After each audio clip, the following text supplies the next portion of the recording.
vamos a continuar y en esta parte lo que vamos a ver es la subsidiariedad como pilar para la articulación de los medios de información y de comunicación. Y bueno, pues son dos proyectos al pie de los Andes del proyecto de Cibersyn a las pesquerías ecuatorianas y vamos a ver qué influencia han tenido en ambos. Bueno, primero el principio de subsidiariedad, como podéis ver ahí, no es un concepto que nos hayamos inventado en este siglo, ni mucho menos. Veis ahí el origen, Johannes Altisius, 1563, o sea que hace unos cuantos años que ese concepto salió a la luz y se empezó a gestar, ¿no? La lectura que teníais vosotros y el material que teníais pues de trabajo para preparar estas sesiones, bueno, pues teníais una lectura relacionada con ese concepto de subsidiariedad y cuál sería su significado positivo y su significado negativo, ¿no? Antes, cuando estábamos en la sesión, os estábamos escuchando acerca de cuál era el significado positivo y el significado negativo. No sé si habéis llegado a alguna conclusión. ¿No? Lo estabais diciendo antes, ¿no? ¿Sí? ¿Dices que sí con la cabeza? No llegamos a mucho. Es que nos cortaron justo ahí. Os cortaron justo ahí. Y teníamos ciertos problemas para entender el concepto de subsidiariedad aplicado a esto. Entonces fue como un debate, pero... ¿Aplicado a qué? ¿A la información? Sí, aplicado y sobre todo ver, a mí me ha costado entender cuál era el punto de vista, entiendo el positivo, cuál es el negativo y al revés, ¿no? Pero ya no. Bueno, partiendo del concepto de subsidiariedad, que es que los sistemas tienen que tener cierto funcionamiento, cierto no, el máximo funcionamiento, la máxima autonomía para poder funcionar por sí mismos y que solo debe haber una intervención general cuando sea necesaria para resolver algunos problemas, ¿no? Bueno, pues esto puede tener una parte positiva y una parte negativa. ¿Cuál creéis que es la positiva y la negativa? Relacionadas con el exceso de intervención por parte del ente que controla todo el sistema. Desde vuestro punto de vista, ¿cuál sería el positivo y cuál sería el negativo? ¿El exceso de intervención o la falta de intervención?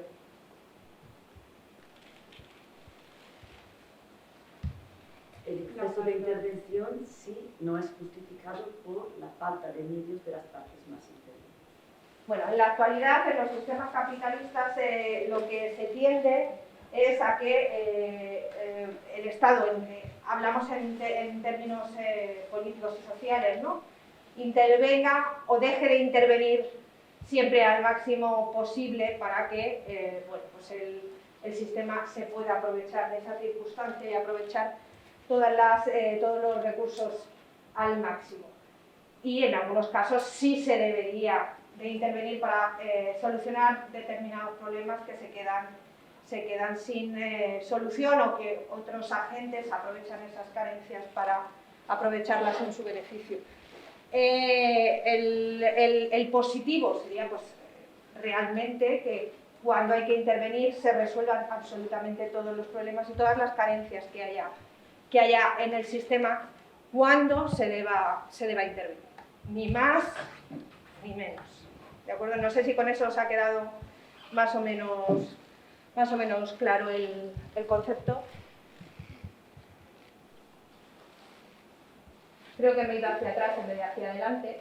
Bueno, la relación que tiene con lo anterior, con lo de las redes, bueno, con la sí. información, pues es que, o sea, si un sistema central, que sería como la red esa que planteaba Barán, totalmente centralizada, tenemos un extremo, tenemos la otra situación que sería la descentralizada, pero para poder tratar bien los asuntos en los niveles bajos, no altos en la jerarquía, necesitamos conexiones horizontales, ¿no? De tal manera que mediante esos mecanismos de comunicación e información para que sirvan para la resolución de los problemas, pues se resuelva al máximo posible en el nivel bajo, pero que a su vez tengamos conexión con los niveles altos para resolverlo siempre y cuando no sea el nivel bajo y local el más apropiado. Entonces, supone una topología de red distinta, porque en el sistema totalmente centralizado tenemos una topología, en un sistema descentralizado pero sin relaciones horizontales tenemos otra, y, o sea, tiene efectos sobre la topología de la red. ¿Sabes? Por establecer una conexión con lo... Vale, a lo mejor es que tampoco, yo he comentado esto y yo creo que es importante. No se puede entender el principio, la aplicación del principio de subsidiariedad sin entender que es un sistema aplicable a la gestión de cualquier unidad, desde la unidad más pequeña a la más grande, ¿no? Entonces, de lo que se trata es de que el sistema en sí funcione. ¿Cómo conseguimos que ese sistema funcione de alguna forma? Aplicando ese principio. Ese principio lo que dice es que, bueno, pues podemos tener esa red, vamos a tener un órgano de decisión central, pero luego vamos a tener pequeños subsistemas que funcionan de forma autónoma, que se comunican entre sí, que resuelven problemas a su nivel al máximo posible y que cuando ya su capacidad no llega a resolver algunas cuestiones, interviene el nodo central, por decirlo de alguna forma. A ver. Bueno, para que este sistema funcione, tienen que darse condiciones de agencia autónoma, ¿no? Podemos compararlo, lo que veis ahí sería la representación de lo que es el sistema nervioso del cuerpo humano, ¿no? Entonces, si nos fijamos, ahí tenemos los órganos, sus conexiones con el sistema nervioso a través de la médula, cómo funciona cada uno de forma autónoma, interactúan entre ellos y con el sistema nervioso central, resuelven todas las cuestiones y envían la información al cerebro y solo este interviene cuando es necesario.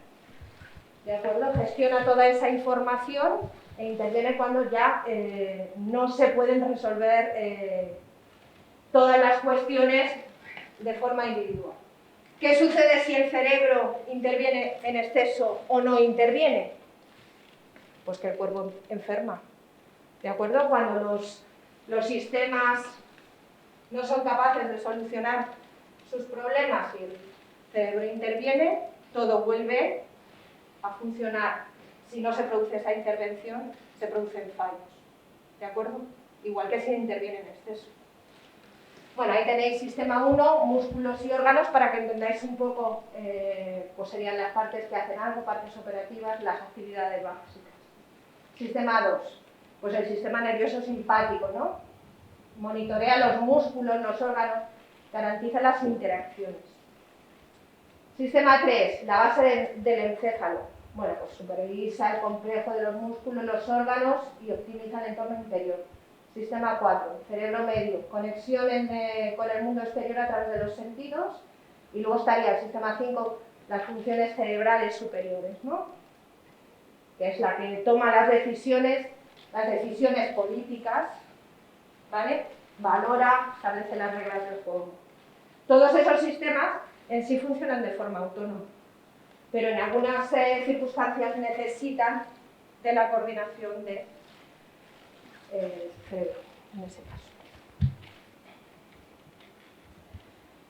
Bueno, pues esto se reproduce en cualquier tipo de sistema, desde el sistema más pequeño que os podáis imaginar hasta el más grande, ¿no? Al final, bueno, pues hay una parte operativa, una parte que gestiona y una parte que toma las decisiones, ¿no? En una parte estarían todo lo que son las unidades realizando sus actividades, las actividades que le han sido asignadas, ¿no? Y gestionando de forma autónoma todos los procesos, una parte que gestiona que eso se produzca y cuando se produce, y esto revierte toda la información a un sistema central que en caso de que tenga que intervenir para. ¿De acuerdo? Ahí lo tenéis en un esquema muchísimo más desarrollado, más complejo, ¿vale? Pero básicamente representa lo mismo. Bueno, a nivel, por decirlo de alguna forma, ¿no? A nivel global, a nivel de la economía mundial, por ejemplo, funcionaría de forma similar, ¿no? En el centro vemos al individuo que está dentro de su comunidad, dentro de su municipalidad, dentro de su país, ¿vale? Dentro de una región y de otra más global, ¿no? Nosotros como individuos estamos dentro de nuestra comunidad, de la zona donde vivimos, del barrio. Estamos dentro de nuestro municipio, ¿de acuerdo? Dentro de nuestra provincia. Estamos dentro de nuestro país, nuestra región y a nivel global, ¿no? Si todos esos sistemas funcionan de la forma autónoma que tienen que funcionar y toman sus decisiones de forma óptima, al final todo funciona. ¿Cuándo va a tener que intervenir el nivel superior? Cuando no haya capacidad para resolver, ¿vale?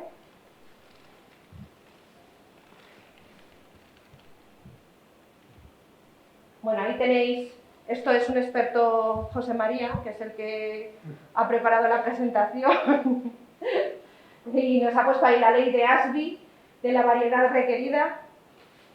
Sí, es que, explícanos un poco qué es eso. Sí, es que quien diseñó ese, del que hablaré luego en el caso del proyecto CyberSyn, es un cibernético británico, Stafford Beer, él quiso estudiar las condiciones necesarias y suficientes para que un sistema pudiera adaptarse, tuviera la capacidad de adaptarse, fuera sostenible a largo plazo y cumpliera pues con esas condiciones de autonomía y de coordinación con el entorno, ¿no? Desarrolló de hecho lo que se consideró luego la cibernética organizacional. Uno de sus campos era la investigación operativa y bueno, ha sido uno de los grandes cibernetistas del siglo XX. Ashby era otro de los importantes científicos de sistemas de los años 50, años 60, y la idea de Ashby, que es el de la variedad requerida, supone que un sistema tiene que tener una complejidad tal, o sea, un sistema tiene que confrontar sus problemas en su entorno, ¿no? El entorno supone también un conjunto de problemas con los cuales nos confrontamos y que tenemos que sacar adelante para sobrevivir y para desarrollar aquellos objetivos que queramos, ¿no? Entonces, ese contexto nuestro, ese contexto de problemas y de objetivos y tal, tienen una determinada complejidad, una cantidad de variación, una cantidad de posibles casos. Pues supone que el sistema tiene que tener una complejidad que sea superior a esa, porque si no, nunca va a poder absorber la complejidad de sus problemas, ¿no? Y entonces la idea es voy a articular un sistema que tenga que confrontar a diferentes niveles los problemas, como por ejemplo ahí tenemos el individuo, tenemos la comunidad, tenemos agrupaciones más grandes, ¿no? Cada uno tiene sus problemas individuales y sus problemas comunes, ¿no? Pero cada uno de ellos tiene que tener, con respecto a los problemas que resuelve, una complejidad tal que acometa todos los problemas que le competen. Que no tienen que ser ni más ni menos. Por eso se aplica el principio de subsidiariedad. Lo que se resuelva en el nivel más bajo no es algo a resolver en el nivel más alto. Entonces se filtra cuál es el orden de los problemas, aquellos que tienen que ver, por ejemplo, en el nivel alto, pues que tengan que ver con resolver aquellos problemas que se acometen, por ejemplo, a un nivel municipal o de una compañía, y a nivel más bajo, pues los que le corresponden, por ejemplo, a un equipo. O sea, que tendría que ver también un poco con la capacidad de resolución, ¿no? del Claro. problema a cada uno de los niveles. Y se distribuye, o sea, y se tiene que distribuir la capacidad de un sistema complejo, se distribuye para que en cada uno de los niveles confronte lo mismo. Y dice, como a nivel horizontal, las condiciones de mantenimiento del sistema son siempre las mismas, hace falta el sistema 1, el 2, el 3, el 4 y el 5.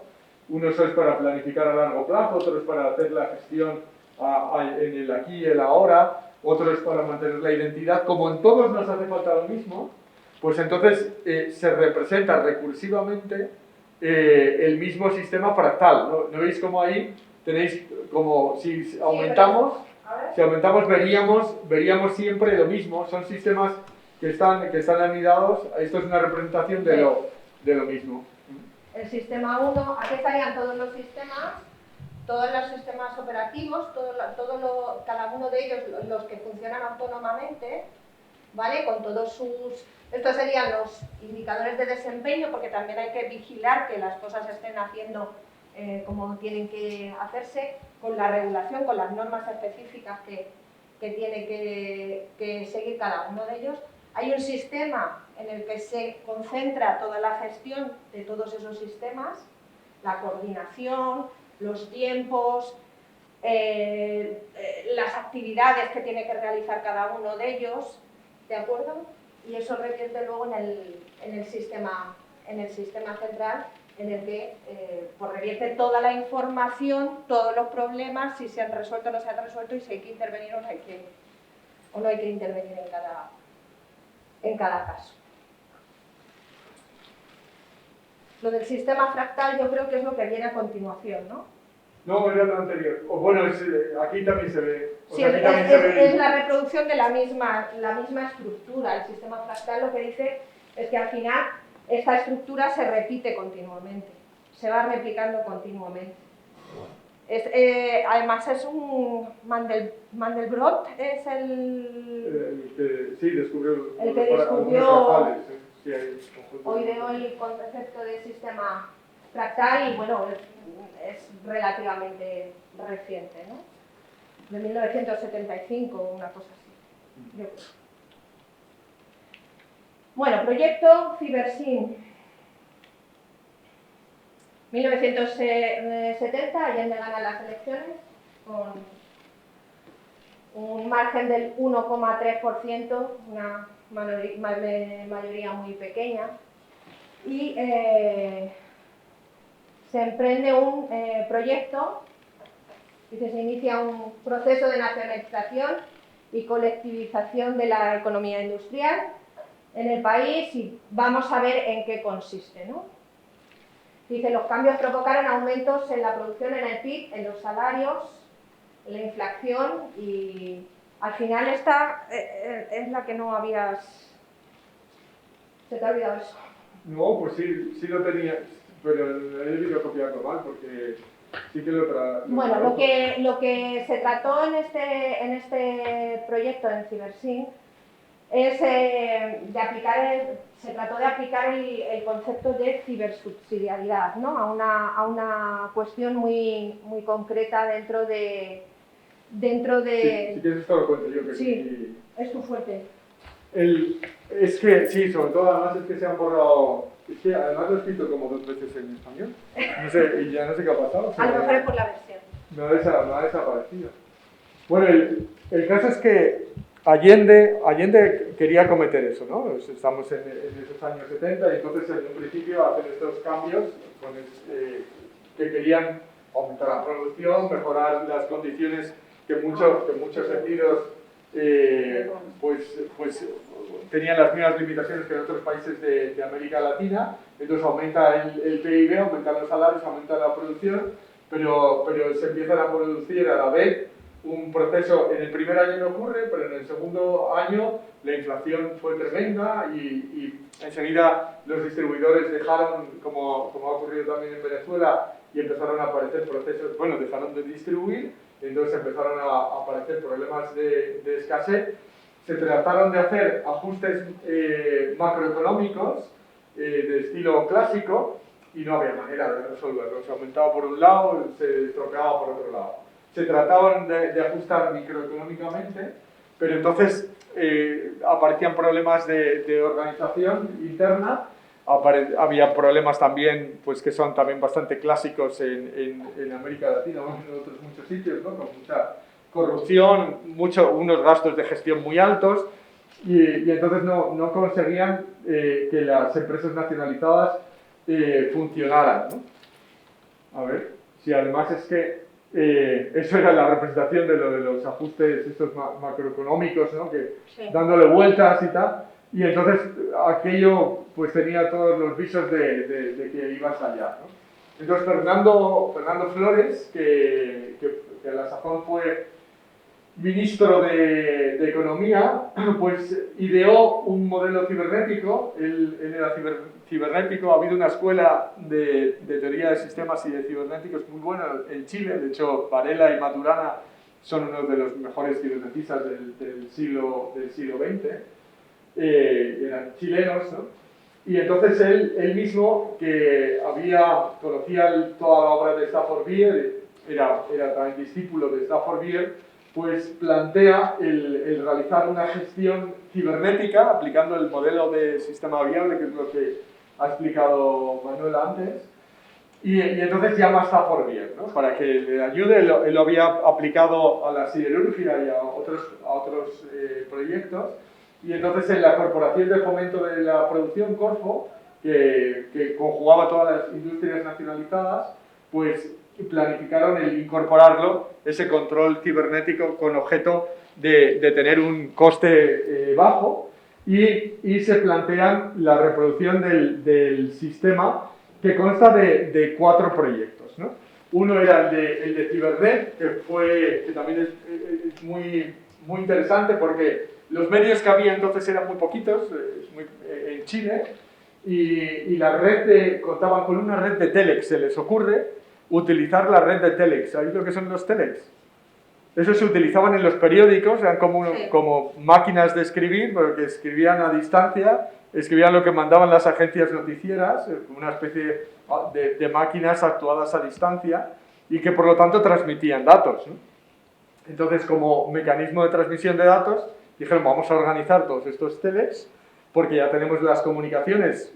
Fijaos que Chile pues, es tan largo como es, necesitas medios de comunicación. Tenían muy poquitos ordenadores, había muy pocos en ese año, años 70 en Chile, y entonces los utilizaron también, y entonces establecieron una red.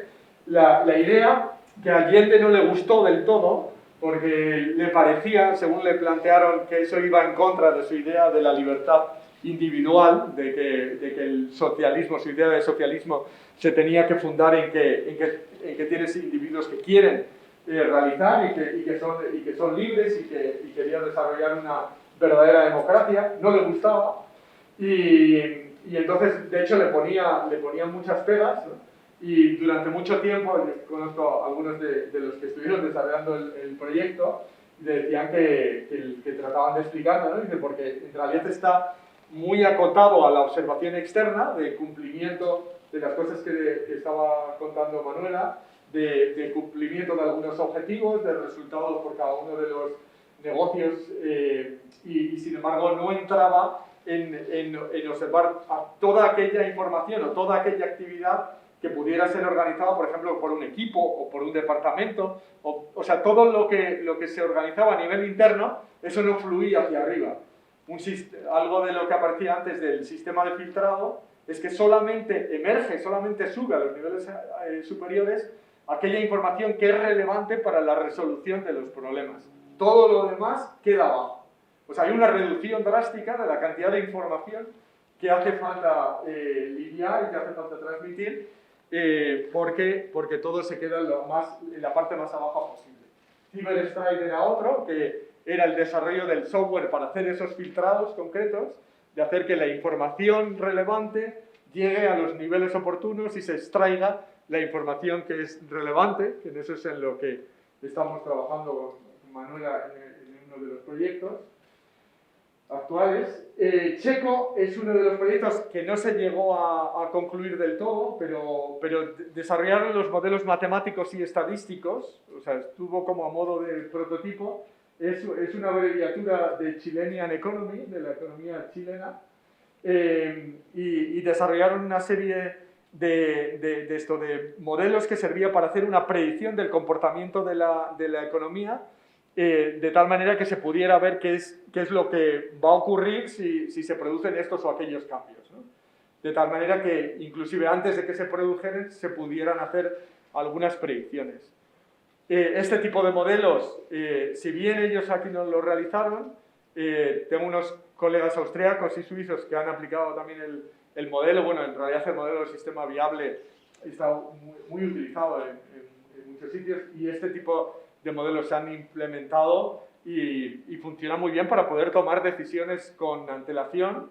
Yo tengo un amigo economista que de hecho critica mucho los modelos que utilizan a veces el Banco Mundial o el Fondo Monetario Internacional, porque dice que la capacidad de predicción que tiene son malísimos, o sea, que en realidad se puede contar con modelos que son mucho más capaces, ¿no? Y otro que no se desarrolló del todo, el OpsRoom, que es la habitación de operaciones, pero se hizo un prototipo, que la idea era la de reunir en una sala que sirviese para el control general, con un sistema de información muy sencillito, con toda la información que es más relevante, de los poquitos parámetros que hacen falta para poder tomar decisiones, para poder realizar simulaciones de qué es lo que va a ocurrir si tomamos esta o aquella decisión, y con un sistema pues bastante ergonómico que que un trabajador cualquiera podría adoptar también esa posición, y en virtud de cuáles son los objetivos podría también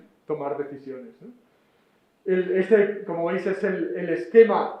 Ese esquema siempre guió todos los desarrollos en cualquiera de los niveles que fuera, o sea, podía ser a nivel de una planta, a nivel de toda la economía, de todo el sistema de Corfu, en el que tenemos los sistemas que están aquí operando, que actúan sobre los problemas, o sobre el entorno, cuáles son los problemas que tienen que acometer cada uno, que pueden ser distintos, porque podemos tener unos u otros clientes, una u otra población.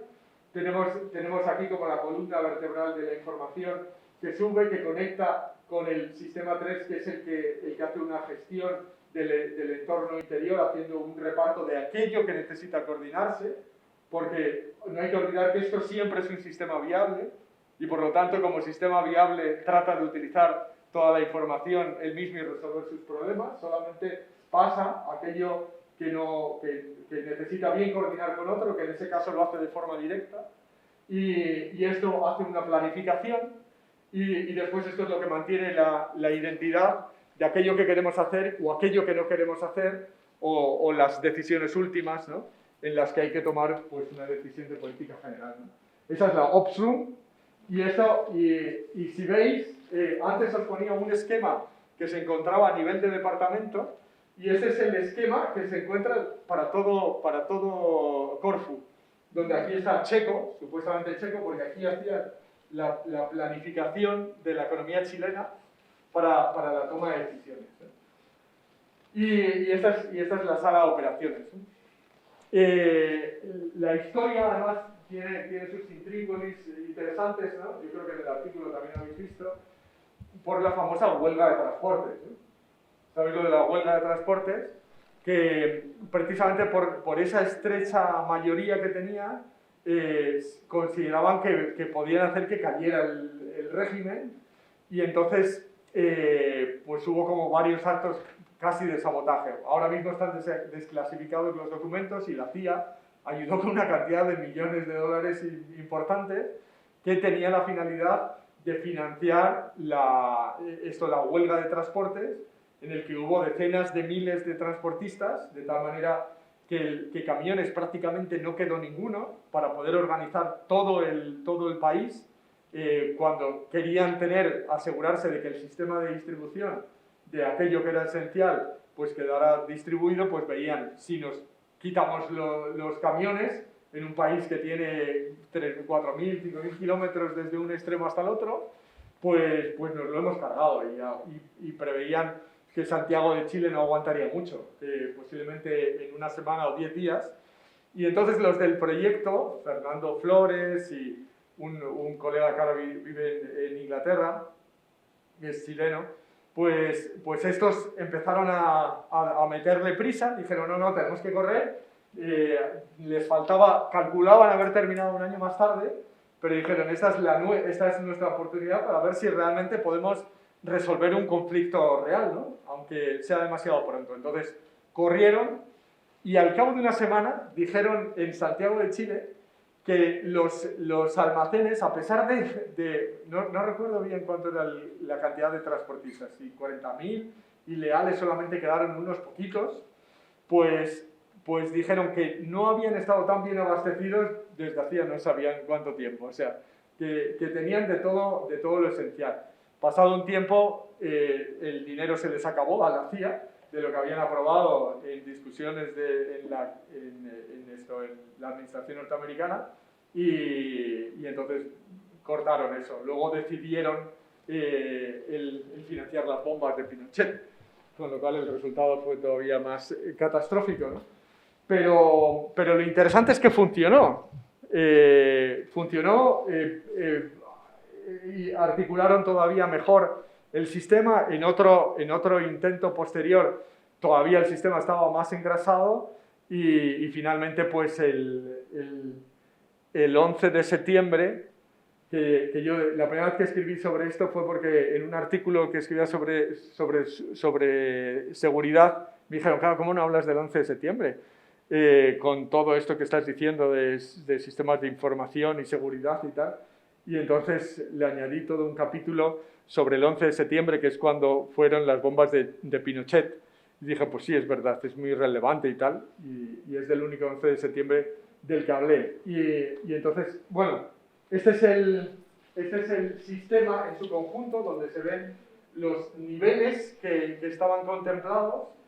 Stafford Beer también prevé, y el modelo de sistema viable o en la cibersecuridad, que la complejidad que admite una red de actores es demasiado grande si hay más de 10 actores, si hay más de 10 agentes, empieza a ser excesivamente grande, la variedad es demasiado grande y entonces la gestión empieza a ser demasiado compleja. Entonces 10 es casi un número mágico para poder ver cuántos niveles nos hace falta en función de los agentes que queremos articular. Y podemos ver, hay sistemas que utilizan digamos, el modelo de sistema viable y el número de niveles pues está arreglo a esto. Aquí veis, con 9 llegaba a la articulación de todo Corfu, con 10 se preveía la economía estatal, el gobierno central con 11 y toda la nación con 12. La pregunta es, bien, ¿y esto podríamos extrapolarlo, por ejemplo, al sistema internacional? Pues posiblemente el pecado que cometió Allende fue que las Naciones Unidas dijo que esto podría ser una buena manera de articular a todos los países latinoamericanos por la comunalidad de problemas y eso ya posiblemente les parecía demasiado peligroso porque América, dice la doctrina Monroe, que es para los americanos. Bueno, y esto nos lo cuenta, este es otro proyecto, ¿no? Este es el segundo proyecto, que es desarrollo de una gestión sostenible de la pesca en las cooperativas de pescadores artesanales de Santa Elena, en Ecuador, ¿vale? Yo creo que en mi opinión no hay un sistema que mejor se acople a este principio de subsidiariedad que no sea una cooperativa. Todos sabemos lo que es una cooperativa, ¿no? En la que todos los socios se supone que trabajan en el desarrollo de un determinado negocio, de una determinada actividad, participan de todo en la misma proporción. El problema aquí era pues, que se trataba de pesca artesanal, de muchas personas que se dedicaban a la pesca artesanal y que no gestionaban adecuadamente la actividad que realizaban, ¿no? Entonces, bueno, pues se pensó en aplicar este proyecto, en este caso concreto lo he hecho al revés. Y bueno, pues se aplicó el modelo de cibersubsidiariedad y como modelo organizativo.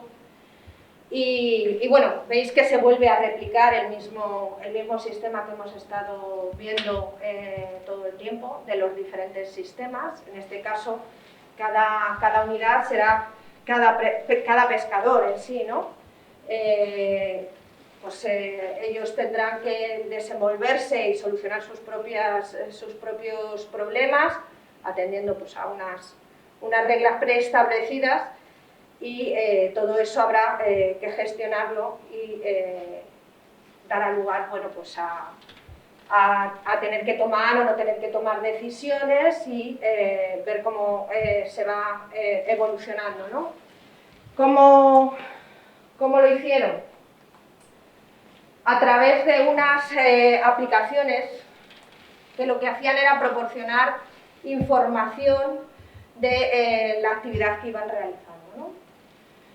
Veis que tenéis aquí reporte de la actividad, bueno, pues capturas, venta, infraestructura, formación, todas las cuestiones relevantes en torno a su actividad. En cuanto a las capturas, que era lo que tenía que justificar cada uno de ellos, pues tenían que proporcionar la información, pues la persona que lo estaba realizando, cuándo se había el arte, cómo lo habían hecho, la especie, la cantidad, toda esa información se iba volcando.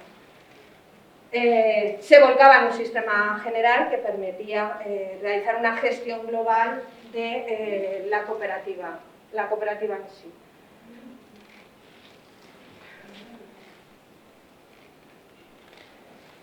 ¿Cómo lo hicieron? Bueno, pues a través de una aplicación móvil, ¿vale?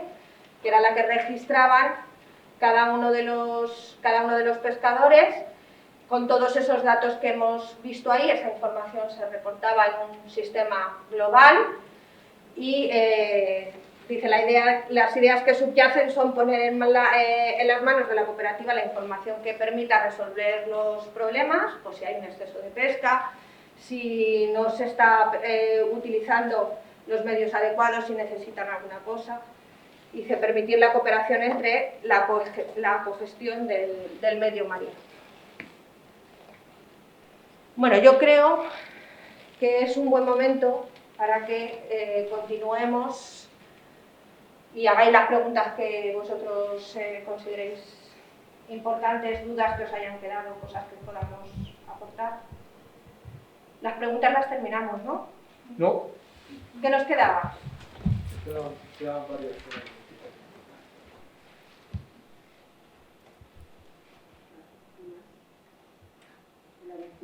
Bueno, en el proyecto este de las cooperativas, o sea, más que un proyecto para que las cooperativas se gestionaran mejor, o sea, la idea que teníamos era la de hacer una unidad de desarrollo pesquero en el que, de hecho, los actores principales y promotores eran las propias cooperativas, con la Federación de Cooperativas de Pescadores del Ecuador, en conjunción también con el Ministerio de Pesca, porque también un objetivo de las propias cooperativas de pescadores, que si se compara con otras pesquerías, primero las pesquerías ecuatorianas son espectaculares.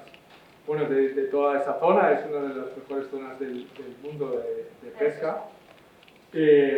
Hay pesquerías industriales ahí que son muy potentes y podríamos decir están muy bien gestionadas, como por ejemplo Isabel, pero hasta cierto punto, porque depredan de una manera increíble. O sea, esto pesca industrial orientada a unas determinadas especies, a los camarones, las determinadas especies se pillan todo lo demás, ofrecen poco trabajo, esquilman y a ellos les va bien el negocio. Sin embargo, las cooperativas de pescadores artesanales, y esto es algo que la organización, la FAO, también lleva constatando tiempo, pues resulta que acaban siendo sistemas de gestión mucho más sostenible y ecológica de los medios, suelen ser bastante más conscientes de la preservación del medio, porque además suelen ser medios en los que ellos trabajan, el camarón, por ejemplo, había hecho que desaparecieran, o el exceso de pesca de camarón, que desaparecieran manglares, y sin embargo había muchas cooperativas preocupadas del mantenimiento del manglar.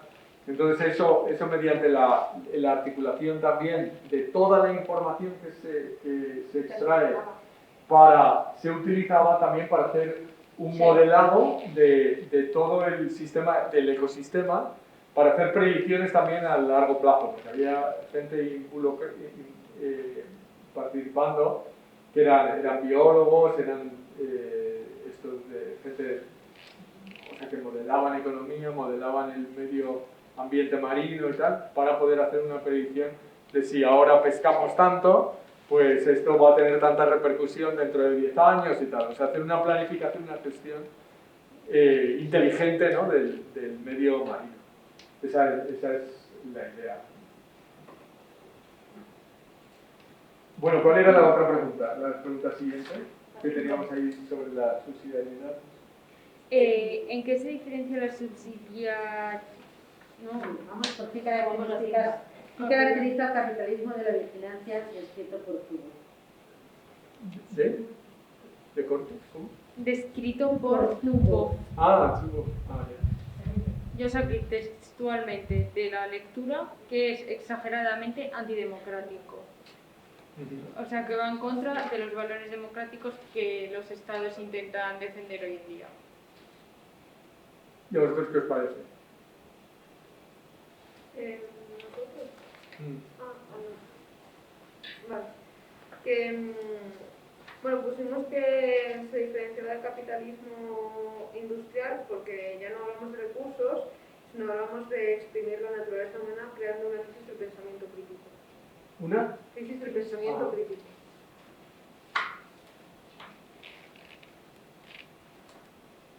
Y que, o sea, que ya no son recursos industriales, ¿cómo? Ya no es una crisis ahora climática, sino una crisis de pensamiento crítico. Ah, pero también es las dos cosas, ¿no? Sí, bueno, es que bueno, se han juntado, ¿verdad? O sea, ya. Porque además es que la información, si se compara, yo a veces hago la comparación, o sea, para ver la diferencia que hay entre la revolución industrial y el modo industrial de organización con respecto al que puedan suponer las tecnologías de información, y es que la idea, la máquina, digamos, de la revolución industrial es la máquina de vapor. La máquina de vapor lo que ofrece es mucha energía, pero ofrece mucha energía en pues así, energía, muevo lo que sea. De hecho, a esa máquina de vapor se le conectaba un telar, se le conectaba una cosa u otra, ¿no? Pero lo que ofrece es energía. Y entonces eso permitía que los procesos que se realizaban lentamente, por tener más energía en menos tiempo, pues se podían hacer más rápido. La idea motriz o la máquina que representa a la revolución de la información sería en todo caso la máquina de Turing. Y la máquina de Turing tiene una peculiaridad, y es, ahora ya no es tanto la energía, sino es el hecho de que lo que tenemos en una tabla de operaciones podemos cambiarlo, y entonces nuestra máquina hace cosas totalmente distintas, pero prevalece la misma máquina. Antes teníamos una máquina tonta que lo único que hace es mueve, ¿no? Tiene mucha capacidad de energía, y ahora lo que tenemos es una máquina que tiene una gran capacidad, una flexibilidad muy grande de hacer unas cosas u otras. La información, en cierto modo, o sea, lo que permite es el fluir de la energía. O sea, siempre utilizamos información y... Perdona, hay media de cerrar eso, ¿eh? Ah, vale, pues entonces, sí, pues vamos con ello. Este es un nivel. Pues sí, tenemos que concluir. Es que yo dije, bueno. Pues tenemos que concluir. Y entonces, bueno, desde esa perspectiva diríamos, pues con la información ya tenemos un poco la clave de bóveda para resolver estos problemas que nos creaba la industrialización, de que teníamos mucha energía, que tiene consecuencias nefastas porque destruye, y ahora podemos elegir hacia dónde vamos.